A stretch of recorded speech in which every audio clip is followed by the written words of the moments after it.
And I'm over here like, Momo, it's Momo. I'm the protag. You guys sound like you're underwater a little bit. It's great.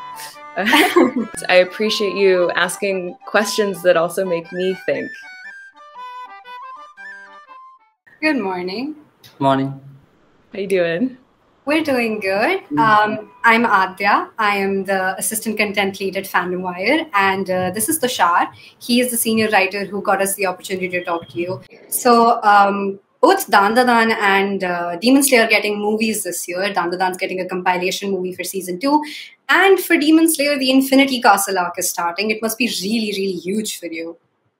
Yeah, it's crazy to think that I'm involved with 2 theatrical releases in the same year, let alone 1. Like 2 is out of control. I was so excited when they announced the Dandadan, the first 3 episodes of season 2 will be in theaters. Yeah. Even more excited when they announced that the dub is going to be in theaters this time too. Because last time we just had the Japanese version, which was incredible. I don't know if you guys saw it in theaters, but on the big screen, it was so awesome. And I'm very excited to go to, if I can, to go see both versions in theaters. Same, definitely, because it's just anime has been just becoming very, very mainstream in India, and we're finally getting all of these movies readily available for us to watch. So for both Dandadan and Demon Slayer, I know I'll be running to the nearest theater and finding myself with a pocket of like huge popcorn. And I'm like, yes, this is where I belong. That's awesome. So for theatrical releases for anime and like a lot of nerd culture, like Harry Potter, people will dress up for these premieres. Do you guys do that over in India? Not really. We sometimes merge. Like sometimes if they're talking about Harry Potter, they would be wearing the different house shirts, or they would be wearing something related to it, but not like they would not be cosplaying it. Like I see. Okay. The Western countries. Gotcha. Yeah, people will be in full cosplay at these premieres. It's pretty great. We have cosplayers mostly during like Comic-Cons or other heavy, extensive events, but otherwise it's mostly just graphic T-shirts or matching the theme. Cool. Yeah. Well, speaking of Comic-Cons, we recently saw your post where you mentioned that you would be visiting the SakuraCon and as well as the Washington DC Con as well. And how was the experience over there? Yeah, SakuraCon was last weekend and it was a great one. So SakuraCon is a convention. I do a lot of events and they sometimes are kind of more Comic-Con-y, as in they have like people from TV shows like Daredevil, old shows like Firefly, Star Trek, Legends, people from all aspects of nerd culture, whereas anime conventions like SakuraCon focus mostly on anime. So that for me is really cool because I get a lot of fans who come up to meet me and they know like the most obscure anime that I've been in, and they're so excited about anime specifically.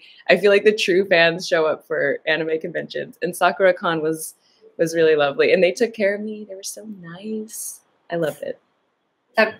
You've done a lot of prominent roles as of recently, right? You've done Momo, who is, let me just say, I am a huge fan of Momo. She is such a relatable character. And in a time where it's so difficult to find really extensively well-written female characters, Momo stands out as one of them. What do you think of her impact on like modern audiences for anime, and how is it voicing someone with so much power? I love voicing Momo. I'm having such a great time with her. She's such an interesting character because not only is she very strong and she speaks her mind, but she also has that more sensitive side that we see, especially when she's interacting with Okarun, that she really opens up and like is very emotionally genuine, especially when it counts. And she's a person who, she's flawed, she's a flawed individual. She'll make mistakes, but she will then apologize when she realizes that she's done wrong. And she grows. We see her grow as a person within these even the first 3 episodes of season 1. So she's a real treat. And I think that for typical shonen anime, you do not get a female heroine like Momo. Yes. Usually. Yeah. And She's one one of of the the most things, standout characters. I'm so sorry, but like yeah, no, I was gonna say, she stands out the most compared to the most female characters that we have been watching over the years in the shonen genre. yeah, I think she typically, if you have a shonen anime, there's a male protagonist. And if there is a female love interest, quote unquote, they are usually like the male protagonist does not really get it until maybe the end of the shonen. They're very like oblivious to that, and they have like their main goal in mind, and they miss all of the female like interactions, attractions. They might crush on somebody, but it's never like it never becomes something until usually like the end of the anime. I think, but this one right off the bat, like from episode 1, we see a connection between Momo and Okarun, and it's only growing stronger. And we love them both on their own, but we love them even more together because they make each other better. And that is such a rare thing for anime alone, let alone a shonen anime. It's so hard to categorize this show. I feel like Dandadan, even though people throw it in the shonen category, it is more than that. You know, it's got romance elements. It's multi-genre. It definitely challenges a lot of shonen norms. I've noticed that a lot while watching the first season. Can we expect the same for the second season as well? Because first and foremost, we have a female protagonist instead of a male protagonist for a shonen anime. And it doesn't disregard romance as dully as others do. Can we see the same for maybe season 2? I hope so. I can't spoil anything for you guys, but it's funny that you say female protagonist because a lot of people still would dub Okarun, the male protagonist, like the protag. And I'm over here like, Momo, it's Momo. I'm the protag. I mean, I read a lot of interviews for Yukinobu Tatsu also, and he's saying the same thing. Momo is the protagonist. Okarun is with her, but Momo is the one who stands at the center of it all. Exactly. And that's why I can say confidently that I think Momo is the protagonist. But Okarun is also an incredibly strong character. So like they really do pair well together. And yeah, I can't spoil anything for season 2, but I will say that I'm super hyped for it and I can't wait for you guys to watch. It's releasing soon, so we will be running to the theaters, you know it. Great. Well, speaking of season 2, we know that you have been working with Alex Lay in quite a few series. Like you have been working with him in Demon Slayer and recently in Dandadan as well, where he has voiced the character of Chichi. So we have noticed that one strange familiarity that his character is madly in love with yours. So can we say that it is some sort of Abby Trot effect? I know, I can't seem to escape Alex Lee. It's funny though that like the two, I would say like right now my 2 biggest roles in anime are both of my characters are being pined over by Alex Lee's characters. That is a funny coincidence. Alex is great, and I think he is such perfect casting for Gigi. I don't know if you guys have read the manga at all. Have you read ahead at all, or are you just sticking to a couple of chapters of same. manga? Yeah. Okay, so they've announced that the next part is the Evil Eye, Yeah.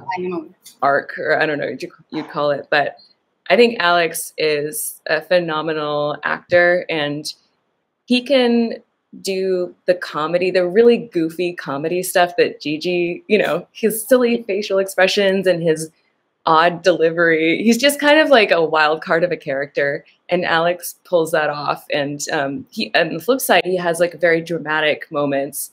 So he's definitely the right person for that role. Well, even your one of your moments was also stick out in the anime. Like when Okarun told Momo's grandmother that he has lost his paws, and your character was laughing like anything, just like caught everyone's attention on the internet. That was I was so looking forward to recording that scene. So we had to break up season 1 a little bit when recording because there's a lot of yelling. So I would often request if I had, especially if I had like another session that same day, I would request that we save some yelling for later, or like a lot of the intense vocal stuff. And so when we got to that scene, the director, Alex, who's very respectful, Alex Von David, was like, that's a lot. Like, do you want to save this for later? And I was like, no, I want to do this now. I want to do this now. I've been waiting for this because it's such a hilarious moment. I don't even know how long she was laughing for, but the show is so funny that you're able to just genuinely laugh. In that moment, I was just like cracking up, and I had such a great time. So like I've seen every time I'm watching Dandadan, I find myself having just sit back, relax, and have just a lot of fun with it. Mm-hmm. But like Momo's a very loud character. She's a very open character. But you've played a lot of different characters. You played Momo, you played Nezuko, you've been in Loving Yamada-san. You've even done video games like Marvel Rivals and stuff. So is there a process that you use to transition between all of these characters? Because they're just so very different from each other. They are, which is one of the best and most fun aspects of voiceover. I think most actors, like, it boils down to like the psychology of the character. If you get in the right mindset and you think about their world perspective, you know, how they view the world, how they view the characters they're interacting with, like, what do you feel about, like, obviously Momo feels a certain way about Okarun.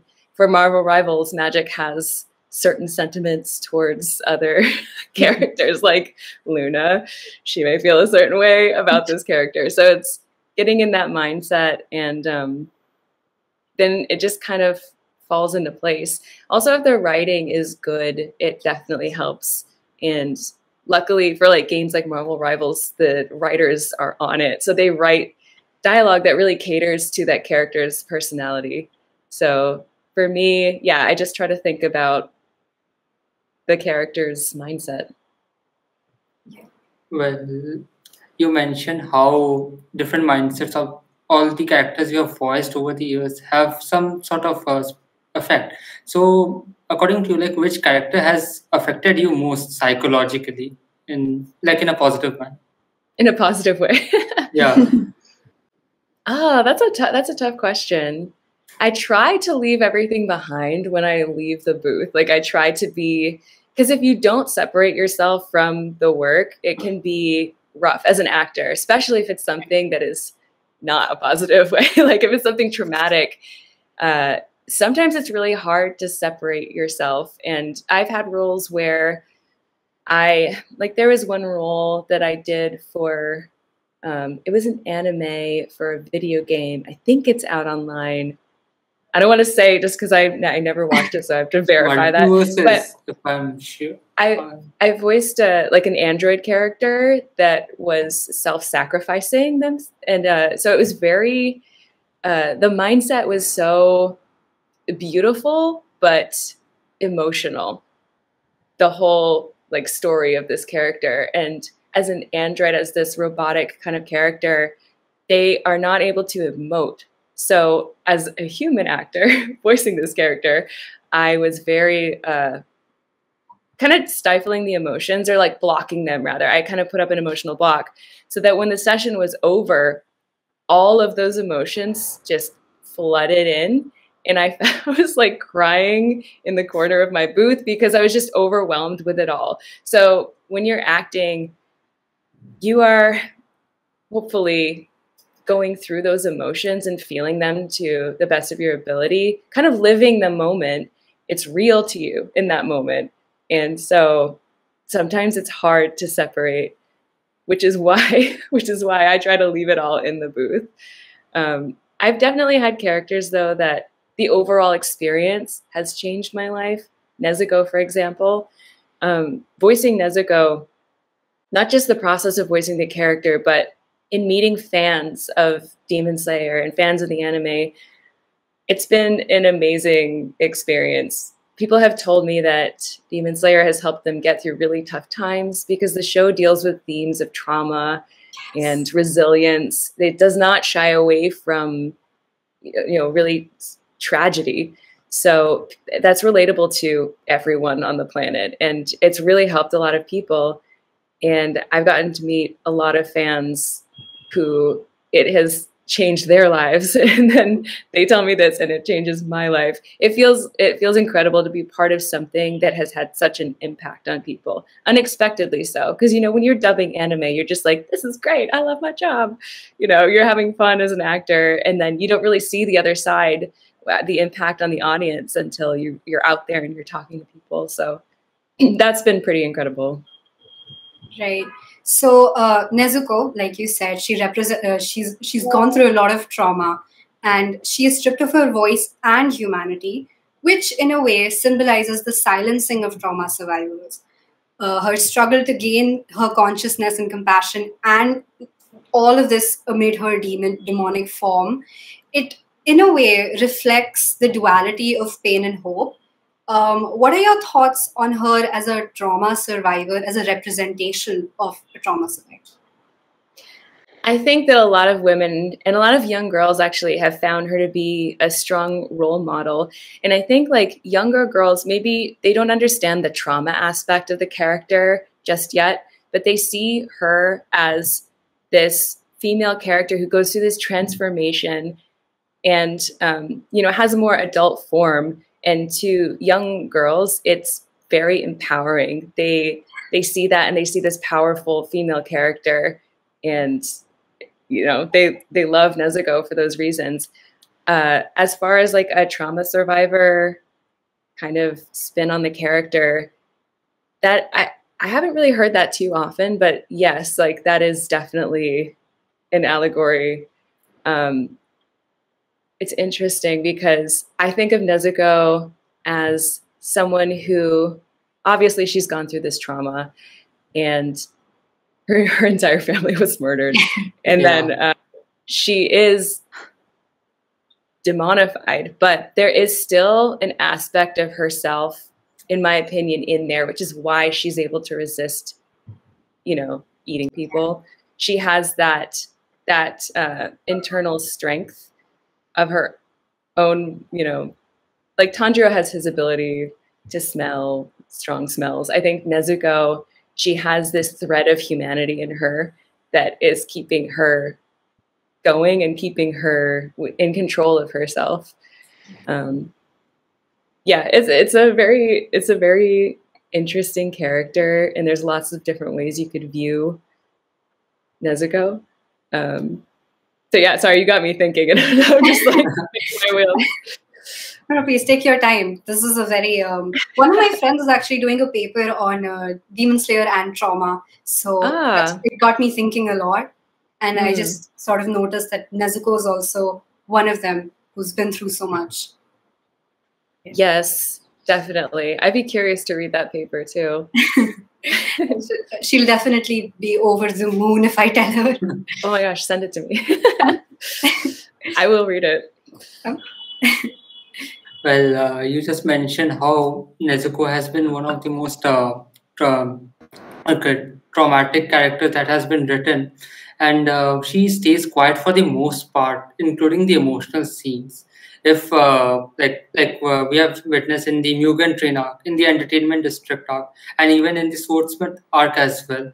So my question is like, if your character could speak in those emotional moments, what do you think she would say? I think we do see Nezuko speak in those moments. Maybe it might not be in the heat of the moment, but like in the Entertainment District arc, Nezuko does speak up in Tanjiro's like visions when he's knocked out, or you see him interact with her, and she's telling him, like when Nezuko speaks, even though it's not often, it's very impactful. And I think that is one of the moments that those moments really stand out to me. And again, like during the fight with Daki, she's not saying words per se because she's in feral mode.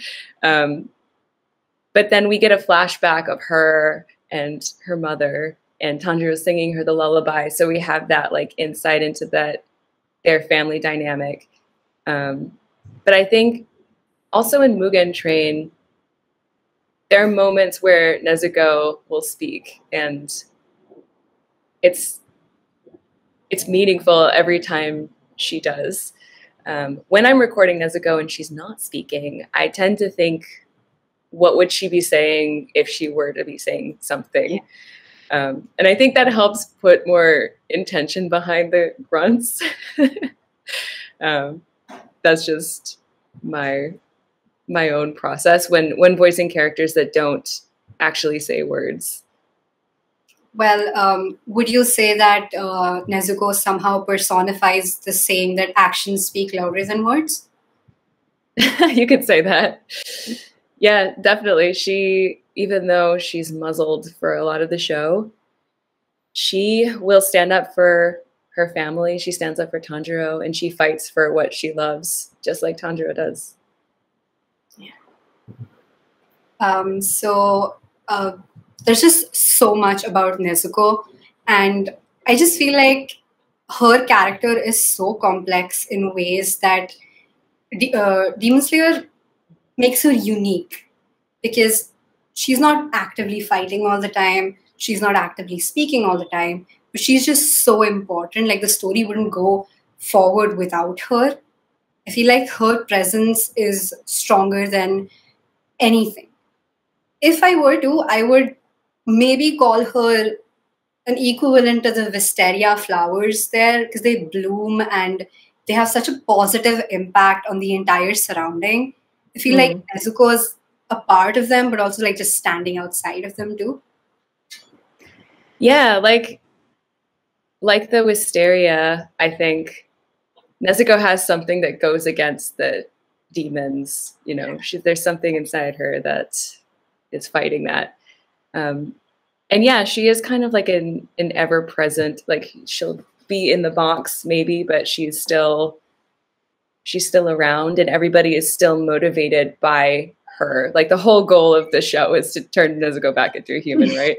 Yeah. So yeah, without her, I don't know, like, what would Tanjiro's journey have been? She's pivotal. Yeah. Well, with such a interesting character depth for Nezuko, do you think she's like one of the female protagonists in Demon Slayer? I think so. One thing that I do like about Demon Slayer is that there are a lot of strong female characters, like Mitsuri, Shinobu, like these Hashira are incredibly strong, and like they each have their own quirky personalities. But they're, you know, it's not just a cast of male Hashira. There are women in there too fighting. So Demon Slayer breaks a lot of archetypes with it, both its male and female characters, and its popularity, not just because of the animation, but because of the story itself, has been incredible. Do you think that it could now, or maybe sometime later in the future, be part of somewhat of a modern big three? A modern, what was that? Big three, like, you know, right now the big three of anime are One Piece, Bleach, and Naruto. So maybe sometime in the future, or in the present right now, Demon Slayer could take the position. I think so. Why limit it to 3? Yes. It's definitely, I think, a large enough impact worldwide that I would consider it for a big 3 nomination. It's also like, I think Mugen Train was at the time the highest grossing film in Japanese history, which is unheard of for, you know, it's an anime, and it's like, it's just wild to think about that, the impact within Japan, let alone worldwide. It's incredibly well perceived across the world. So I think definitely it has a chance in making it in there. Well, I had this one out of context question for me, because I'm a big One Piece fan, and I wanted to know that you have voiced such iconic characters over the years, and if you had the opportunity to voice any character from One Piece, which one would you pick? From One Piece? Ooh. Yeah. So I don't know all the characters yet. I think I've watched, of the anime, I watched around 150, 60 episodes. So I'm like very early on in the anime. And then I did watch the live action, which I thought was really fun. Yeah, me too. It was really endearing and a good time. But Maybe Chopper.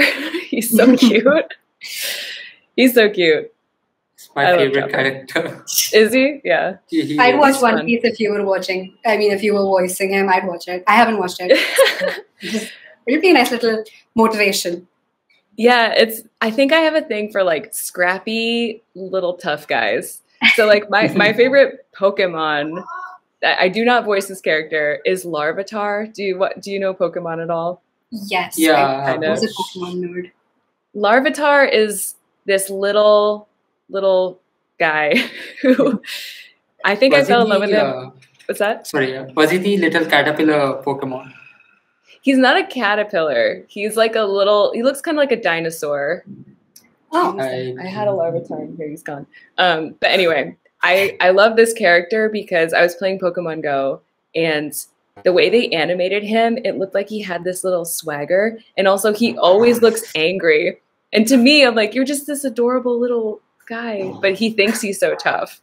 And I think that's why I like Chopper, because he's just a little adorable guy, this weird little guy, but he's just cute. Actually, Chopper is really tough, though, in real life. He is. But he's also adorable, so I'll say Chopper.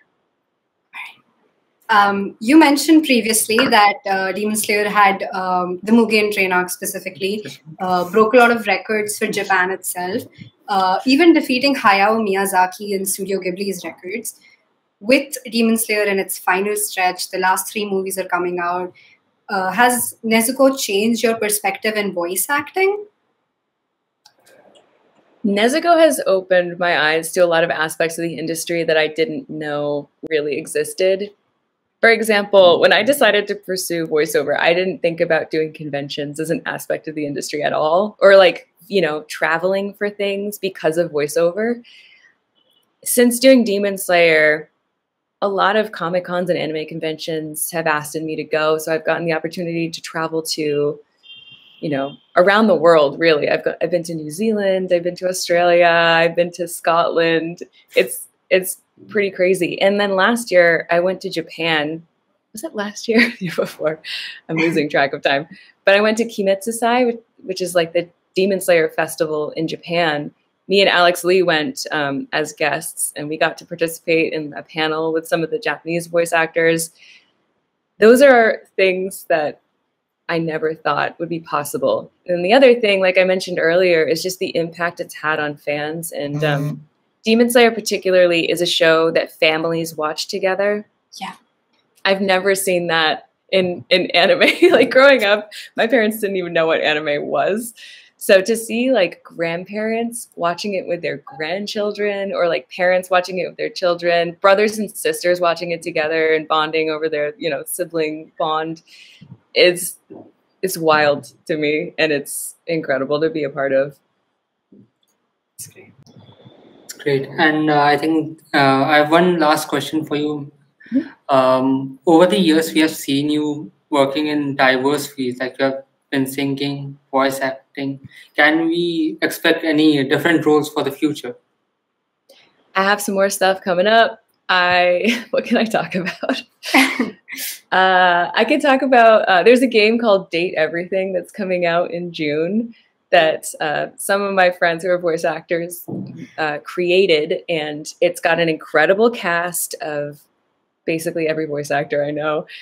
And it's a dating sim game. It's kind of a comedy game where you can literally date anything in the house. So I voiced Shelly.